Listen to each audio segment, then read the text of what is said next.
First பார்ட்ல நீங்க படம் போது சொன்னீங்க, படம் நல்லா இல்லைன்னா செருப்பால அடிங்கன்ட்டு. நெக்ஸ்ட் நடந்தா என்னவா இருக்கும்? அடிச்சிருவாரு அந்த செருப்பால. என்ன ஏன் பேசிக்கிட்டே இருக்கீங்க ஃபெமினிசம் அப்படிங்கிற மாதிரியும் ஒரு குற்றச்சாட்டு இருக்கு. ஈவன் ஹாட்ஸ்பாட்டை பத்தி நாங்க பேசும்போதே எல்லாரும் டேரக்டர்கிட்டையும் நீங்க கதை கேட்கும்போது இப்படி தான் கேட்பீங்களா? டேரக்டர் ஒரு குசுமம் பிடிச்ச ஆளு, சரிங்களா? ஃபர்ஸ்ட்லேயே வந்து ப்ராப்ளம் ஸ்டார்ட் ஆயிடுச்சு அந்த ட்ரைலர்லேயே. அதுக்கப்புறம் அவரோட கான்ஃபிடென்ட்ல நின்னார், ஒரு இடத்துல நின்னார், அதிலே வந்தார். இப்போ நீங்க வந்து செகண்ட் பார்ட் பண்றீங்க, அதுல வந்து செகண்ட் பார்ட்ல ப்ரொமோல என்ன சொல்லியிருக்கீங்கன்னா, செகண்ட் பார்ட் எடுக்க எதுவுமே ஓடாதுன்னு சொல்லியிருக்கீங்க. மாசா கையில் வச்சுக்கணும், ஏன்? இல்ல இல்ல, அதான் நான் அந்த டைலாக் நான் தான் ஆட் பண்ண சொன்னேன். அதான் சொன்னேன் இப்போ தப்பா ஆட் பண்ணணும் அப்படின்ட்டு. பட் என்னன்னா சார், பார்ட் டூங்கிறது இன்னைக்கு நானே 2 படம் பண்ண போறேன். பார்ட் டூ ஃபியூச்சர்ல உங்களுக்கு அனௌன்ஸ்மெண்ட் வரும். பார்ட் டூ வந்து ஒரு ரீகலெக்ஷன் வேல்யூ நல்லா இருக்கு sir. As a producer and as an actor, இன்னைக்கு இருக்கிற ஆடியன்ஸை வந்து நம்ம தியேட்டருக்கு கொண்டு வரணும் அப்படின்னா அவங்களுக்கு ரீகலெக்ஷன் வேல்யூ தேவைப்படுது. இல்லைன்னா 4 வாரத்தில் ஓடிடியில் வந்துடும், நாங்கள் ஓடிடியில் பார்த்துக்கிறோம் ஒரு மூடில் இருக்கிறாங்க. அப்போது அந்த ரீகலெக்ஷன் வேல்யூக்காக அந்த சேம் டைட்டில்ஸோட போகும்போது அவங்களோட எதிர்பார்ப்பு இன்னும் கொஞ்சம் கூடுது. அண்ட் அது சம்டைம்ஸ் அந்த பக்கமும் போகுது. எல்லா படங்களும் இல்லை, சில படங்கள் ஓடி இருக்கு. பட் நம்ம கொஞ்சம் கேர்ஃபுல்லாக பண்ணணும். ஃபர்ஸ்ட் விஷயம் என்னன்னா, அந்த டைட்டிலுக்காக நம்ம கதை பண்ணக்கூடாது. கதை பண்ணிட்டு அந்த டைட்டிலை வச்சுக்கணும். இதுதான் சார் விஷயம். அந்த விதத்தில் இவர் வந்து ஆல்ரெடி கதை பண்ணியிருந்தாரு. நானும் பார்த்தீங்கன்னா என்னோட 2 டைரக்டர்ஸ் உட்காந்து எழுதிட்டே இருக்காங்க. கிட்டத்தட்ட ஒரு 8 மாதம் வச்சு their writing. Writing is very important. But part two கண்டிப்பாக இது வந்து உங்களுக்கு சாட்டிஸ்ஃபை பண்ணும். அண்ட் நான் பண்ணுற ஃபியூச்சரில் பார்ட் டூ சாட்டிஸ்ஃபை கண்டிப்பாக பண்ணுங்கிறத நான் நம்புகிறேன். கிருஷ்ண விஷால் ப்ரொடக்ஷனில் இப்போ நீங்கள் படம் பண்ண போகிறாங்க. அவர் வந்து எப்பவுமே வந்து ஒரு என்னன்னா, இப்போ நீங்கள் அந்த அந்த சீனில் என்ன வர்றீங்கன்னா, கட்டா குஸ்தியில் இருக்கிற மாதிரி கெட்டப்பில் வர்றீங்க. ஏன் உள்ள கட்டா குஸ்தியில் இருக்கிற மாதிரி அந்த கெட்டப்பில் வரீங்க? ஒருவேளை நீங்கள் வந்து படத்தில் நடிக்கிறீங்களா? இல்லை இல்லை இல்லை, அது நான் வந்து இந்த படத்தில் நடிக்கல. அதை கிளியர் பண்ணிடுறேன். மேடமும் அதை கேட்டாங்க. நான் நடிக்கல இதில். I'm only presenting the film. எனக்கு இருக்கிற கமிட்மெண்ட்ஸ் பேக் டு பேக் இருக்குது. So when he approach it was, நாங்கள் அப்புறம் பேசினதே வந்து ப்ரெசென்ட் பண்ணலாங்கிறது தான். எனக்கு வந்து அதான் நான் சொன்ன மாதிரி ஆல்ரெடி சொல்லிட்டேன், எனக்கு ப்ரொடியூஸ் பண்ணணும்னு ஆசை வருது. ஏன்னா சில கான்டென்ட்லாம் பார்க்கும்போது இதை நம்ம பண்ணால் நல்லாயிருக்கும். என்னோட ஜட்ஜ்மெண்ட் மேலே எனக்கு கொஞ்சம் நம்பிக்கை இருக்குது. ஸோ நான் துரை கிட்ட சொல்லும்போது இந்த மாதிரி படங்கள் பார்த்துட்டே இருங்க துரை, எது வந்து நல்லாயிருக்கும் நான் பண்ணுறேன் அப்படின்ட்டு. ஸோ நாங்கள் நிறைய கதைகள் கேட்குறோம். சில படங்கள் முடிச்சுட்டு கூட பார்த்துட்டு இருக்கிறேன் இப்போ ப்ரெசென்ட் பண்ணுறதுக்காக ஷூட் பண்ணி. இது வந்து கதை ரீதியாகவே எனக்கு வந்து இந்த படம் பார்த்து ரொம்ப பிடிச்சிது. ஸோ நான் துரை கிட்ட சொல்லும்போது துரை சொன்னா எனக்கு தெரிஞ்ச டைரக்டர் தான், ரொம்ப நாள் தெரியும், நான் பேசுகிறேன்னு பேசும்போது அப்படி தான் இது ஆச்சு. நான் இதில் நடிக்கிறதுக்கு ஐடியா இல்லை எனக்கு. பட் விக்னேஷோட படம் பண்ணணும் எனக்கு ஒரு ஒரு ஆசை வந்துருச்சு. அண்ட் அது நாங்கள் டிஸ்கஸும் பண்ணிகிட்டு இருக்கிறோம். நான் சொன்ன மாதிரி நான் அவரோட நடிக்கும்போது எனக்கு ரொம்ப கம்ஃபர்டபுளாக இருந்தது. ஒரு சின்ன கட்ஸ் இருக்குது அவர்கிட்ட. அவர் ஒரு ஐடியா லைனாக சொல்லியிருக்கிறாரு. ஃபியூச்சரில் வி வாண்ட் டு கொலாபரேட் அப்படிங்கிறது ஒரு தாட் ப்ராசஸில் தான் நான் இருக்கிறேன். எல்லாரும் டேரக்டர்கிட்டையும் நீங்கள் கதை கேட்கும்போது இப்படி தான் கேட்பீங்களா? அப்படிலாம் இல்லை சார், இப்படிலாம் கேட்க மாட்டேன். நான் ரொம்ப பொறுமையாக உட்காந்து ரொம்ப டைம் எடுத்து ஆஃபீஸில் we spend hours and hours for script narration. Sometimes இல்லை இல்லை இல்லை, அது வந்து ப்ரொடியூசர், அவர் தான் ப்ரொடியூசர், நான் ப்ரெசென்ட் மட்டும் தான் பண்ணுறேன். ஸோ அதனால் மிரட்டேன், அதெல்லாம் பிரச்சனை கிடையாது. கரெக்டாக சொல்லுங்கண்ணா, எப்படி இருக்கீங்க? நல்லா ஹாட் ஸ்பாட். முக்கியமாக எனக்கு ரொம்ப பிடிச்சது தக்காளி சட்னி தான், பயங்கரமாக இருந்தது. தேங்க்யூ. இதில் எந்த வெரைட்டியான சட்னி வரும்? அது நீங்கள் பாருங்களேன், இப்போவே சொல்லிட்டேன்னா ரிவீல் ஆயிரும். ஆனால் அதான் நீங்கள் ஒன்ல உங்களுக்கு என்ன மாதிரி எலிமெண்ட்ஸ்லாம் இருந்ததோ அதே மாதிரி எலிமெண்ட்ஸ் இதுலேயும் இருக்கும். ஒவ்வொரு கதையும் ஒவ்வொரு விஷயத்தை பற்றி பேசும். ஒன்று ஜாலியாக இருக்கும், ஒன்று சீரியஸாக இருக்கும், ஒன்று யோசிக்க வைக்கிற மாதிரி இருக்கும். அந்த ஜோனில் இருக்கும்ண்ணா. இதில் இன்னொரு ஆஸ்பெக்டும் டச் பண்ணியிருக்காரு சார். இப்போ ஃபர்ஸ்ட் பார்ட்டில் பார்த்தீங்கன்னா நிறைய ஃபெமினிசம் சம்பந்தமான விஷயங்கள் இருக்கும். இதில் அதர் சைட் லைட்டாக டச் பண்ணியிருக்காருன்னு நான் சொல்லுவேன். நான் கேட்கும்போது எனக்கு அந்த அதர் சைட் தெரிஞ்சது இதில். பரவாயில்ல, விஷ்ணு சார் சாரோட ப்ரொடக்ஷனில் உங்களுக்கு வந்து மேடையில் ஆடியோ லான்ச் நம்ம ஹாட் ஸ்பாட்டில் ஒரு செக் வந்துருச்சு. ஃபர்ஸ்ட் நைட்டில் ஒரு கதையும் ரெடி ஆயிடுச்சு, ஒரு படம் வந்துருச்சு. ஃபர்ஸ்ட் நைட் நடந்ததா இல்லையா? ஃபர்ஸ்ட் நைட் நடந்ததா இல்லையாவா? இது படத்தில் பதில் சொல்கிறோன்னா டூவில். ஃபர்ஸ்ட் பார்ட்ல நீங்கள் படம் போது சொன்னீங்க, படம் நல்லா இல்லைன்னா செருப்பால் அடிங்கன்ட்டு, சரிங்களா? அவர் கையோட செருப்பு எடுத்துன்னு வந்துட்டாரு. நெக்ஸ்ட் நடந்தா என்னவா இருக்கும்? அடிச்சிருவாரு அந்த செருப்பால. அதான் செருப்பை காட்டுறாருல. இல்ல, நான் அடிக்கிறது தாண்டி இன்னைக்கு மக்கள் அடிக்கிறது ரெடியா இருக்காங்க படம் நல்லா இல்லைன்னா. அதனால அதான் நான் டைலாகா சொல்றேன். மக்கள் செருப்பால் அடிச்சு கூடாது, அதை மட்டும் மைண்ட்ல வச்சு படம் பண்ணுங்க. எல்லாரும் அப்படித்தான் பண்ண வேண்டியதா இருக்கு இன்னைக்கு. அது பண்ணாதான் நல்ல படம் பண்ண முடியுது. இந்த யூனிவர்சல்னு சொல்லுவாங்கல்ல, ம், ம், ம். அது உள்ள படத்திலே அப்படியே கண்டினியூவா அதே பேட்டர்ன்லயே பண்ண போறீங்களா? இல்ல சார், ஹாட்ஸ்பாட் 1ல 4 கதை இருந்தது. ஆமா. அது போக இந்த டைரக்டர் ப்ரொடியூசர் மேட்ரு ஒரு எக்ஸ்ட்ரா கதையா இருந்தது. 2ல வந்து 4 5 6 அப்படின்றது நீங்க படம் பார்த்து தெரிஞ்சுக்குங்க. அது சீக்வல் கிடையாது, எல்லாமே புது கதைகள் தான். ஆனா அந்த டைரக்டர் ப்ரொடியூசர் ஆங்கிள் மட்டும் சீக்வலா இருக்கும் சார். ஸோ அது ஒரு யூனிவர்ஸ் மாதிரி. இல்ல இப்ப இதுக்கு அப்புறமும் பண்றதும் அதே பேட்டர்ன்ல தான் பண்ணுவீங்களான்னு? உங்க பேட்டர்னா இதுதான் அப்படிங்கிறது. அது சஸ்பென்ஸ் சார். இல்ல இல்ல ஹாட்ஸ்பாட் மட்டும் இந்த பேட்டர்ன். ஆ, ஹாட்ஸ்பாட் எனக்கு தெரிஞ்சு அது 3 4 5 பண்ணலாம் சார். ஏன்னா இன்னைக்கு சொசைட்டில அவ்வளோ விஷயங்கள் இருக்கு சொல்றதுக்கு. இது ஒரு அதுக்கு உண்டான ஒரு பிளாட்ஃபார்மா வச்சுட்டு எனக்கு தெரிஞ்சு மற்ற கதைகள்லாம் அவர் வச்சிருக்காரு. நான் கேட்டேன் ஒன் ஆஃப் த ஸ்கிரிப்ட்ஸ் ரொம்ப புதுசா இருந்தது எனக்கு அதுவும். ஸோ வேற கதை வச்சிருக்காரு. பட் மேபி ஹாட்ஸ்பாட் இந்த ஸ்டைல்ல இருந்தா கொஞ்சம் நல்லா இருக்கும்னு தோணுது. விஷ்ணு விஷால் இங்க விஷ்ணு இங்க இருக்கேன். இதுல யாரெல்லாம் நடிக்க போறாங்க? இல்ல அது ஒவ்வொருத்தரா நாங்க ரிவீல் பண்ணுவோம் மேம். ஆமா, இப்போதைக்கு வெறும் 2 அனௌன்ஸ்மெண்ட் மட்டும் தான் சார். விஷ்ணு நிறைய படம் லைனப் இருக்கு உங்களுக்கு, ப்ரொடக்ஷன் நிறைய பண்ணிட்டு இருக்கீங்க. விஷ்ணு விஷால் ஆக்டர் விஷ்ணு விஷால் கஷ்டமா இருக்கா இல்ல ப்ரொடியூசர் விஷ்ணு விஷால் கஷ்டமானதா? ஏன்னா நடிக்கிறது ஒரு படமே 1 வருஷம் எடுத்துக்குது டைம். ப்ரொடக்ஷன் எப்படி இருக்கு சார் ரெண்டுமே கஷ்டம் தான் சார். ஒவ்வொரு ஆஸ்பெக்ட் ஆஃப் ஃபில்ம் மேக்கிங் பார்த்தீங்கன்னா அதோட கஷ்டங்கள் அது சார்ந்து இருக்கும். அண்ட் ரெண்டுமே சேரும்போது அதோட பேர்டன் இன்னும் கொஞ்சம் ஜாஸ்தி. பட் இப்போ நீங்கள் பார்த்தீங்கன்னா சார் 2 வருஷமா நான் வெளியே ப்ரொடக்ஷனில் பண்ணும்போது எனக்கு 2 வருஷம் ஆயிடுச்சு. ஆனால் நான் சொந்தமாக ப்ரொடியூஸ் பண்ணும்போது ஒரே வருஷத்துல 2 படம் கொண்டு வந்தேன். எஃப்ஐஆர், கட்டா குஸ்தி ரெண்டுமே எனக்கு ஒரே வருஷத்தில் வரும்போது I was very happy. So இந்த டிலே வந்து அதை அவாய்ட் பண்ணி நம்ம சில விஷயங்கள் நம்ம நினைக்கிற விஷயங்கள் நம்மளே பண்ணிடலாங்கிறது அது ஒரு ப்ரொடக்ஷனில் எனக்கு கிடைக்கிற ஃப்ரீடம். அந்த ஃப்ரீடம் வந்து எனக்கு இருக்கும்போது I think I can do better ஜாப்ன்றது எனக்கு தோணுது.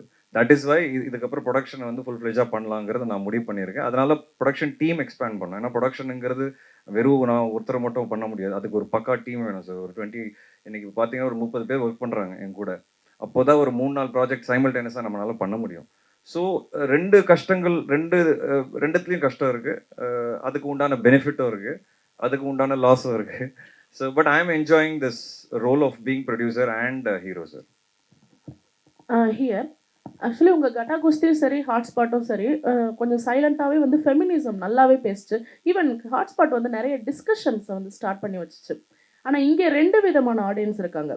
ஒன்று ஃபெமினிசம் பேசுனா அப்ளாஸ் அண்ட் அப்ரிஷியேஷன் வர கேங். இன்னொரு கேங்கு டோட்டலாகவே வந்து ஃபெமினிசம் பேசாதீங்க, பேசுனா எதிர்ப்போம். அதை விட முக்கியமாக எல்லாரும் நல்லா தானே இருக்காங்க பெண்கள், என்ன ஏன் பேசிக்கிட்டே இருக்கீங்க ஃபெமினிசம் அப்படிங்கிற மாதிரியும் ஒரு குற்றச்சாட்டு இருக்குது. ஈவன் ஹாட்ஸ்பாட்டை பற்றி நாங்கள் பேசும்போதே எங்கள் சைடில் ஒரு 2 பிரிவாக தான் பேசணும். ஒரு செட் வந்து ஃபெமினிசம் பேசாத, நல்லா தானே இருக்கீங்க, சுதந்திரமாக இருக்கீங்க, சுதந்திரமாக தானே இருக்கீங்கன்னு வந்துச்சு. ஸோ இப்போ ஹாட்ஸ்பாட் 2 நீங்கள் கொண்டு வந்துட்டீங்க. நீங்கள் இந்த மாதிரியான நெகட்டிவ் அல்லது எதிர்மறை ஃபெமினிசம் பேசாதீங்கிற மாதிரியான கருத்துக்களை சந்திச்சிங்களா 2 பேருமே? ஏன்னா அவரும் வந்து கட்டா குஸ்தியில் ஃபெமினிசம் பேசியிருப்பாரு. ஓகே, இப்போ நீங்க சொன்னீங்கல்ல 2 விதமான இது இருக்காங்க செக்ஷன். அது வந்து நீங்க பிரஸ் மீடியாவில் சொல்றீங்களா இல்லை ஆடியன்ஸ் மத்தியில் சொல்றீங்க? ரெண்டு இடத்துலயும் இருக்கிறாங்க. அதாவது நான் வந்து என்னோட பாயிண்ட் ஆஃப் வியூவில் பேசுகிறேன், என்னோட ஃப்ரெண்ட் சர்க்கிள்லையும் இருக்காங்க, ஓகே. ஈவன் மீடியா சைட்லேயுமே பேசுனாங்க. ஸோ இதை நான் கேட்க உங்களுக்கு அந்த மாதிரியான வந்துச்சுன்னா நீங்கள் அதை எப்படி ஹேண்டில் பண்ணுவீங்க, பண்ண போறீங்க? ஒரு விஷயத்தோட போது அதோட ப்ளஸ் இருக்கு, மைனஸ் இருக்கு. பேலன்ஸ் எப்போ வரும் அப்படின்னா இன்னொரு விஷயத்த எக்ஸ்ட்ரீம் பண்ணாதான் அதுக்கப்புறம் அது பேலன்ஸில் வந்து நிற்கும். எனக்கு தெரிஞ்சு இப்போ அந்த extreme situation we have to keep talking about it, we have to keep showing it. அது சில பேருக்கு போய் அடிக்கிற மாதிரி தான் இருக்கும். ஆனால் அது தொடர்ந்து பண்ணும்போது தான் ஒரு ஸ்டேஜுக்கு அப்புறம் பேலன்ஸ்னு ஒன்று வரும். ஸோ ஐ திங்க் இது ஒரு பேலன்சிங் டைம் தான் இது ஃபார் விமென் டு அதே மாதிரி ஃப்ரீடம்ங்கிறது ஃபெமினிசம் அது கிடையாது. According to me freedom feminism is completely different. It's equality. Equality is not freedom. Equality is restricting each other also. So for me, that is feminism. And being equal in good, bad, and ugly. அதுதான் வந்து எனக்கு தெரிஞ்சு feminism. But unfortunately, there's a lot of disparity, and such movies only through these movies we want to talk about that disparity. அது கம்மி பண்ணுங்கிறதுனா நாங்கள் சொல்ல வரோம். எனக்கு ஒரே ஒரு கருத்து வேறுபாடு இருக்குங்க. சில ரிவ்யூஸ், நான் ரிவ்யூஸ் நிறைய படிப்பேன், நான் நிறைய பேர்கிட்ட சொல்லியிருக்கேன், எல்லா படங்களோட ரிவ்யூஸ் படிப்பேன். சில பேர் ஒரே ஒரு கிரைட்டீரியா வச்சு ரிவ்யூஸ் பண்ணுறாங்க, அது மட்டும்தான் எனக்கு இடிக்குது. ஒரு படம் ஃபெமினிசம் பேசிச்சுன்னா அது நல்ல படம், அது பேசலைன்னா வேற பக்கம் சாஞ்சிச்சுன்னா லைட்டாக அது படம் சரி படம், ஐ மீன் நல்ல படம் கிடையாது, இட்ஸ் அ ராங் ஃபில்ம்னே சொல்லிடுறாங்க. That is something that is hurting me, because why are you just judging a film based on one aspect? There are some reviewers who only judge a film based on that one aspect. That is my only problem. And in regards to audience, I think there is always going to be discussion, positive and negative. We as filmmakers, we as creative people, we should always take both and try to do our best. That's it. Vishnu sir Vishnu sir அவர் பதில் சொல்லலாம். இல்லை நான் கிட்டத்தட்ட அவர் சொல்லிட்டாரு. அதான் இந்த மாதிரி சென்சிட்டிவ் ஃபெமினிசம், காஸ்ட், சூப்பர்ஸ்டிஷன், இது எதை பற்றி பேசினாலுமே கண்டிப்பாக டிவைடட் டாக் இருக்க தான் செய்யும். பட் நம்ம கான்சைன்ஸ்க்கு எது சரின்னு தெரியுதோ அதை முடிஞ்ச அளவுக்கு மனசாட்சிக்கு விரோதம் இல்லாமல் ப்ரெசென்ட் பண்ண ட்ரை பண்ணுறோம். அது டாக் வந்ததுன்னா அது நம்ம என்ன பண்ணாலுமே வரதான் செய்யும். ஸோ அது ஓகே தான். விஷ்ணு சார்ஜி சார், நீங்கள் வந்து விக்னேஷ் கார்த்திக் மட்டும்தான் கதவை திறந்து வச்சிருக்கீங்களா, இல்ல புதுசா வரக்கூடிய டைரக்டர்ஸ்க்கு திறக்கிறீங்களா, எல்லாருக்கும் சார், ஆக்டர்ஸ் அந்த மாதிரி கூட? எல்லாருக்கும் சார், எல்லாருக்கும் கண்டிப்பா வந்து we are looking forward to produce more films. அதுக்கு ஃபர்ஸ்ட் நான் இன்னொரு ப்ரொடியூசரா தொடர்ந்து வந்து கண்டென்ட் கொடுக்கணும். ஒரு ப்ரொடியூசர் தொடர்ந்து நல்ல கண்டென்ட் கொடுத்தாதான் அடுத்த கொலாபரேஷன்ஸ்க்கு வந்து இன்னும் நிறைய பேர் வருவாங்க. ஸோ என்னோட ஃபோக்கஸ் இப்போதைக்கு நான் என் தம்பி படங்கள், அது மட்டும் next 3-4 films back to back நான் கரெக்டாக நான் கொடுத்துட்டேன்னா, அப்போ இப்போ இதை எடுத்திருக்கேன். இந்த மாதிரி இன்னும் நிறைய படம் பார்த்துட்டு தான் இருக்கிறேன். ஸோ கரெக்டான பட்ஜெட்ஸில் கரெக்டான ஆர்டிஸ்ட் வச்சு கரெக்டான கான்டென்ட் பண்ணணுங்கிறது என்னோட ஆசை. ஸோ நிறைய பேருக்கு அது ஓப்பன் தான் சார். துரை வந்து ஒரு பக்கம் இந்த மாதிரி கதைகள் கேட்டுட்டே இருக்கிறாரு. இந்த மாதிரி யார் அப்ரோச் பண்ணாலும் மீட் பண்ணிட்டு தான் இருக்கும். அதே போல் ஸ்போர்ட்ஸுக்கு வந்து நிறைய நீங்க வந்த படமே கபடியில இருந்தா ஸ்டார்ட் பண்ணீங்க, அப்புறம் கிரிக்கெட். ஸோ இப்போ பாத்தீங்கன்னா விக்னேஷ் போகத் வந்து இதுவாயிருக்காங்க. அந்த மாதிரியான ஸ்டோரிஸ் வந்தா எடுப்பீங்களா? அதான் சார், ஸ்போர்ட்ஸ் படங்கள் இன்னைக்குமே எனக்கு ஒரு ஆசை இருக்கு. பட் என்ன சார், தொடர்ந்து பண்ணாலும் நான் அதனால தான் இந்த வாட்டி சிசிஎலும் ஆடல. என்னன்னா எல்லாரும் திருப்பி எனக்கு ஸ்போர்ட்ஸ் பர்சனாவே பாக்குறாங்க. நான் சினிமாக்கு வந்துட்டேன், அதை விட்டேன். அது ஓகே, உள்ள இருக்கு, நம்ம கூட இருக்கு. பட் ஐ வாண்ட் டு கொஞ்சம் அந்த மைண்ட் செட்டை மாற்றணும். I am now an actor and now I am producer. So அந்த மைண்ட் செட்டில் இருக்கணுங்கிறத maybe I might not do sports too often at the moment. ஃபியூச்சரில் கண்டிப்பாக எனக்கு நல்ல கதைகள் வரும்போது கண்டிப்பாக ஸ்போர்ட்ஸ் திருப்பி தொடுவேன். விக்னேஷ் ப்ரோ, விக்னேஷ் விஷ்ணு சார், இங்க பாருங்க, விஷ்ணு இங்க பாருங்க சார். சார், இந்த கூட்டணியில சேருவதற்கு எந்த விஷயம் உங்களுக்கு தூண்டுகோலா இருந்துச்சு?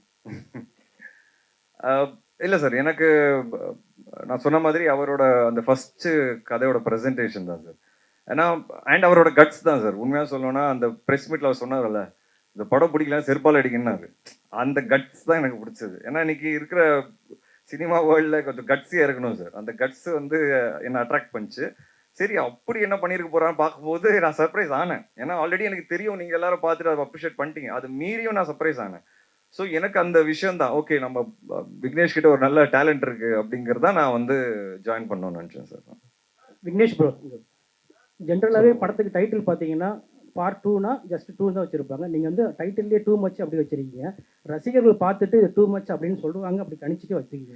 இல்லை 2ன்னு சிம்பிளாக வைக்க வேணாம். ஜிகர்தண்டா வந்து XXL வச்சிருந்தாங்க. ஸோ அந்த மாதிரி இப்போ வெறும்னா 2ன்னு வைக்காம இன்ட்ரெஸ்டிங்காக என்ன வைக்கலாம் அப்படின்ற தாட்ஸ் வந்துட்டு இருந்தது. இல்லை நீங்கள் ஆல்ரெடி ஸ்கிரிப்ட் பண்ணிட்டீங்க இல்லையா? ஸோ டூ மச்சாக இருக்குமோ அப்படிங்க ஃபீல் பண்ணி வச்சிருக்கீங்க. 2 மச்சா இருக்கும் தான் நினைக்கிறேன். அது நீங்கள் பார்த்துட்டு 3 மச்சா இருக்கா 4 மச்சா இருக்கா நீங்கள் போன வாட்டி அவ்வளோ இருக்காதுன்னு நினச்சாரு, ரொம்ப டூ மச் ஆயிடுச்சு. இந்த வாட்டி அவரே சொல்லிட்டாரு டூ மச்சா இருக்குமோ பார்த்துக்கோங்கன்ட்டு. ஓகே மச்சி. விஷ்ணு சார், இங்கே தமிழ் சினிமாவில் வந்து பார்த்தீங்கன்னா இப்போ வந்து கரண்ட்டில் வந்து ஒரு ப்ராப்ளம் போயிட்டு இருக்கு. ப்ரொடியூசர்ஸ் வந்து நடிகர் சங்கத்தை குறை சொல்கிறதும், நடிகர் சங்கம் வந்து ப்ரொடியூசர்ஸை குறை சொல்கிறது, இந்த மாதிரி ப்ராப்ளம் போயிட்டு இருக்கு. அஸ் அ நடிகராகவும் ப்ரொடியூசராகவும் நீங்கள் இருக்கிறப்போ இந்த ப்ராப்ளம் எப்படி நீங்கள் பார்க்குறீங்க? ரெண்டுமே நானாக இருக்கிறதுனால எனக்கு ப்ராப்ளம் கம்மி. அதனால தான் நான் ப்ரொடியூஸே பண்ணலான்னு டிசைட் பண்ணேன். But sir, on a positive note என்னன்னா sir, cinema is going through சேஞ்சுங்கிறது கான்ஸ்டன்ட். இப்போ நான் வர்ற டைமில் பார்த்தீங்கன்னா, நான் எனக்கு தெரிஞ்சு என்னோட ஃபர்ஸ்ட் படம் மட்டும் தான் சார் நான் ரீலில் பண்ணேன். அந்த ரீல் ஓடும்போது அந்த ஒரு 48 ஃப்ரேம்ஸ் ஓடும்போது ஒரு சவுண்ட் வரும் சார். அந்த pressure as an actor first படத்துலேயே நான் ஃபேஸ் பண்ணியிருக்கேன். அதோட அந்த எராவே முடிஞ்சிருச்சு. செகண்ட் ஃபிலிம்லேருந்து நான் டிஜிட்டலுக்கு மாறினேன். டிஜிட்டல் ஃபில்ம் மேக்கிங்காக மாறிடுச்சு. நானும் டிஜிட்டல் படங்கள், டிஜிட்டல் கேமரா தான் நடிக்க ஆரம்பித்தேன். அந்த சேஞ்சை வந்து we had to accept in terms of film making. ஏன்னா ஃபில்ம் மேக்கிங் மாறிடுச்சுங்க. இப்போ ஒரு டைரக்டர் வந்து ஒரு இடத்துல ஒரு டேக் தான் போவார்னா, இப்போ வந்து வேற ஆங்கிளில் அதே விஷயம் எடுக்கிறாங்க. அது we had to adapt immediately. Luckily நான் 1 ஃபில்ம் ஓல்டு தான். ஸோ என்னால் ஈஸியாக அடாப்ட் பண்ண முடிஞ்சது. அதுக்கப்புறம் பார்த்தீங்கன்னா ஷார்ட் ஃபில்ம் மேக்கர்ஸோட வேவ் வந்தது. இந்த ஷார்ட் ஃபில்ம் மேக்கர்ஸோட வேவ் வரும்போது எந்த டைரக்டரும் எந்த அசிஸ்டண்ட்டாக ஒர்க் பண்ணணும்னு அவசியமே கிடையாதுங்கிற ஒரு விஷயம் வந்தது. அப்போ ஒரு வேவ் வரும்போது பார்த்தீங்கன்னா again I had to adapt. திடீர்னு பார்த்தீங்கன்னா என் லெவலோட படங்கள் நடக்கல. ஐதர் கம்மி பட்ஜெட்ல நடந்தது, ஏன்னா ஷார்ட் ஃபில்ம் மேக்கர்ஸ் வந்துட்டாங்க, ஆர் பெரிய லெவலில் நடந்தது. அப்போ திருப்பி வந்து நான் ஃபைண்ட் அவுட் பண்ணி அந்த ஸ்மால் பட்ஜெட்குள்ளே போனேன். முண்டாசுப்பட்டி, இன்டர்நெட் நாளை, திருப்பி பார்த்தீங்கன்னா அதை அடாப்ட் பண்ணேன். ஸோ இந்த அடாப்டிங்கிற ஒரு விஷயம் வந்து we have to keep doing in cinema in the world. என்னைக்கு இருக்கிற சுச்சுவேஷனில் லாஸ்ட் 4-5 இயர்ஸில் ஓடிடி பயங்கர டாமினேட் ஆகிட்டாங்க சார். ஓடிடி வியூவிங் டாமினேட் ஆனதுனால சினிமாவோட பிஸ்னஸ் மாடலே மாறிச்சு சார், வியாபாரமே மாறிச்சு. அண்ட் வியூவர்ஷிப் மாறிச்சு. All over country world viewership இருக்கு. பட் தேட்டருக்குள்ள வர்ற ஆடியன்ஸ் வந்து குறைஞ்சிருக்காங்க. அந்த மைண்ட் செட் மாறி இருக்கு. ஸோ இந்த ஹோல் சினாரியோ மாறும்போது பிஸ்னஸ் மாடல் மாறினதுனால நிறைய விஷயங்கள் மாறணும் பேக் எண்டில். அதுதான் இப்போ நடக்குது. என்னோட சீனியர் ஆனால் நிறைய ஆக்டர்ஸ் இருக்காங்க, ப்ரொடியூசர்ஸ் இருக்காங்க, எல்லாரும் இன்னைக்கு பேசி ஒரு நல்ல முடிவு பண்ணுவாங்கிறத நான் நம்புகிறேன். But change is needed. As a producer நான் இன்னைக்கு ஒரு விஷயம் நான் தொடரேன்னா எனக்கே தலை சுற்றுது. இவ்வளோ விஷயங்கள், இவ்வளோ பட்ஜெட்ஸ் இருக்குது, இவ்வளோ செலவாகுது அப்படின்னு. ஆஸ் அன் ஆக்டர் நான் போகும்போது எனக்கு என்னோட பிஸ்னஸ் மாடல் புரிஞ்சதுனால எங்கேயாவது ஏதாவது ஒரு விஷயம் இடிக்குதுன்னா நான் வந்து ஓகே வாங்க சார் என்ன பண்ணலாம் அப்படின்னு பேசி ஒரு பிஸ்னஸ் மாடலை மாற்றுறேன். இப்படி படம் ஓடிச்சுன்னா எனக்கு இவ்வளோ கிடைக்கும், இல்லைனா இப்படி பண்ணலாம். இது I am ready to do it. But change doesn't happen from me, change happens from the top always. So I only am expecting and hoping ki everybody at the top அவங்க எல்லாரும் ஒன்றுக்கு வந்து ஒரு பிஸ்னஸ் மாடலை மாற்றினாங்கன்னா இன்னும் கொஞ்சம் ஈஸியாக இருக்கும் அண்ட் இண்டஸ்ட்ரி இன்னும் ஃப்ளரிஷ் ஆகும். ஏன்னா இந்த இண்டஸ்ட்ரி ஃப்ளரிஷ் ஆச்சுன்னா entertainment is always going to be there and a lot of people will get work and livelihood and we all are dependent on the business model. So this is my thinking. Vignesh G இங்க Vignesh G மாசாவா? இல்ல sir, நான் mass படங்கள் பண்றது இல்ல. மாசா வச்சாச்சும் மாசா பண்ணுவோம் அப்படிங்கிறது தான் நான் பண்ணேன். அவ்வளவுதான். விக்னேஷ் ஜி இப்போ ஆமா நீங்க சார், அவர் ரொம்ப நாள்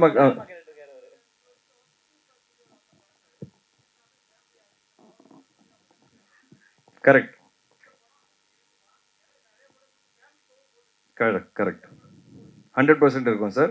இது எனக்கு தெரிஞ்சு ஏ சர்டிஃபிகேட் வராது, இது யூஏ தான் வரும். ஸோ கண்டிப்பா நீங்க எல்லாரும் பார்க்கலாம். விக்னேஷ் ஜி ஹாட் ஸ்பாட் ஏற்கனவே ஃபர்ஸ்ட் பார்ட்டில் பண்ணும்போது ப்ரொடியூசரை வந்து ஹாட் சீட்டில் உட்கார வச்சுட்டீங்க ட்ரைலர் போடும்போது. அதே மாதிரி நம்ம விஷ்ணு வைப்பீங்களா? கோர்ட் மூலியமா கோர்ட்டு எல்லாமே பார்த்தீங்க, என்னென்னா கம்ப்ளைண்ட் பண்ணுறேன்னு சொன்னாங்க, இங்கேயே நீங்கள் பார்த்துருப்பீங்க, எல்லாரும் சொன்னாங்க. ஸோ இது மாதிரி ஒரு பெரிய ஆர்டிஸ்ட் வந்து அந்த நிலைமை எட்டுமே விட்டுருவீங்களா இல்லை வேற மாதிரி எட்டுமே விட்டுருவீங்களா? தெருவில் கொண்டு போய் விட்டுருவீங்களான்ற மாதிரி கேட்குறீங்களா?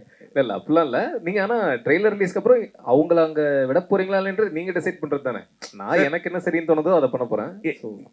இது ஜஸ்ட் இப்படி யோசிப்போமே, சப்போஸ் அந்த ஹாட் ஸ்பாட்டோட ட்ரெய்லர் அவர் நார்மலாக கட் பண்ணியிருந்தாருன்னா அந்த படம் ரீச் ஆயிருக்குமா ஆடியன்ஸ் கிட்ட, இல்லை ப்ராப்ளம் ஆயிருக்குமா?